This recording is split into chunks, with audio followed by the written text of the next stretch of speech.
Bonsoir et bienvenue dans cette seconde édition du JT des bonnes nouvelles. À Strasbourg, la terrasse du Schützenberger va être démolie et la façade du lieu rénovée. C'est une bonne nouvelle, du moins pour nos yeux de Strasbourgeois, meurtris par cette tache architecturale en plein centre-ville, accolée à notre bon vieux fournisseur pullulant de Big Mac. Pour mémoire, les murs ont été repris en décembre dernier suite à une difficile succession de la dynastie Schützenberger et l'autorisation des travaux accordés à une société chilicoise. La transaction concerne non seulement le restaurant de la place Kléber, mais aussi l'énorme site historique de la brasserie Schützenberger de 2,75 hectares à Schiltigheim. Lieu emblématique du centre-ville, le Schütz pour les intimes occupe 900 mètres carrés de surface sur les deux premiers niveaux d'un immeuble traversant de la rue des Grandes Arcades à la place du Temple Neuf à Strasbourg. Des travaux de rénovation et d'embellissement démarreront début janvier. Pour autant, aucun projet de reprise n'est acté à ce jour. Bon plan à présent pour les commerces de proximité. Pour rappel, depuis le 3 novembre, 62% des commerces jugés non essentiels ont été obligés de fermer leurs portes. Mais nous n'en parlerons pas ce soir puisque c'est une mauvaise nouvelle. Pour atténuer les effets de la crise, l'entreprise On Achète Français propose son aide gratuitement aux producteurs et aux commerçants pour qu'ils puissent vendre leurs produits en ligne.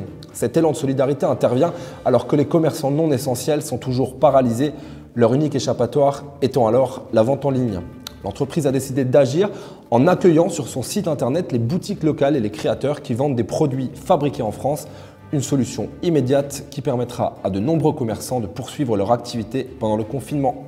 Comme disait tonton Joseph, c'est tout bénef. En cette belle journée d'automne, parlons à présent du printemps. Le grand magasin luxueux qui fermera ses portes en 2021 deviendra-t-il un lieu alternatif? C'est en tout cas ce que souhaiteraient les quelques 1000 signataires de la pétition lancée par le Strasbourgeois Samuel Cardon. Ce temple du prêt-à-porter laisse 7500 m² inoccupés à un emplacement de choix en plein cœur du centre-ville. Certains rêvent alors d'autre chose. Plutôt que d'une énième chaîne ou multinationale, pourquoi pas un projet similaire à l'écosystème Darwin à Bordeaux? Cette ancienne caserne, désaffectée, transformée en lieu alternatif, est devenue le plus grand bistrot-réfectoire bio d'Europe. Skatepark indoor, ferme urbaine, salle de concert et même un poulailler.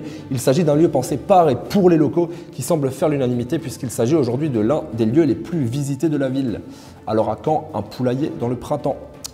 Strasbourg toujours, vous n'êtes pas sans savoir que dans cette ville, il y a deux catégories de personnes, ceux qui se sont fait voler leur vélo et ceux pour qui ça ne saurait tarder. Victor et Théo appartiennent à cette première catégorie, c'est pourquoi ils ont une idée. Et attention, les voleurs n'ont qu'à bien se tenir. Les deux jeunes entrepreneurs de la vallée de Münster lancent sur le marché un antivol électronique sonore pour les engins à deux roues, des vélos aux trottinettes jusqu'au cyclomoteur. Plébiscité en Asie, le système plus efficace qu'un tracker GPS détecte les mouvements mais repère aussi des fausses alertes. Si on touche le vélo une fois, un avertisseur sonore s'enclenche. Si on le retouche, l'alarme retentit. Le MS-1 pour Monkey Security se présente sous la forme d'un petit boîtier à fixer sur le cadre du vélo. Il est activé par une télécommande qui permet d'être alerté en temps réel d'une tentative de vol. Strasbourg, capitale du vol de vélo, peut-être plus pour longtemps. Partons désormais se les geler un coup au Canada où une association a récolté 1,7 million de dollars grâce à une cagnotte en ligne pour acheter une île menacée. L'argent doit servir à acquérir l'île au large de la Colombie-Britannique dont l'écosystème était menacé par des promoteurs immobiliers. Ils voulaient diviser l'île en parcelles pour y construire des maisons, une décision potentiellement dangereuse pour l'écosystème de West Balenas, notamment composé de grandes colonies d'oiseaux marins, de lions de mer et d'une large variété de plantes. L'association prévoit désormais de transformer l'île en parc naturel accessible aux visiteurs selon un protocole encadré. On clôture cette édition avec une petite punchline du bon vieux Coluche qui disait « Il paraît que la crise rend les riches plus riches et les pauvres plus pauvres. Je ne vois pas en quoi c'est une crise depuis que je suis petit. C'est comme ça. » Merci beaucoup et à la semaine prochaine.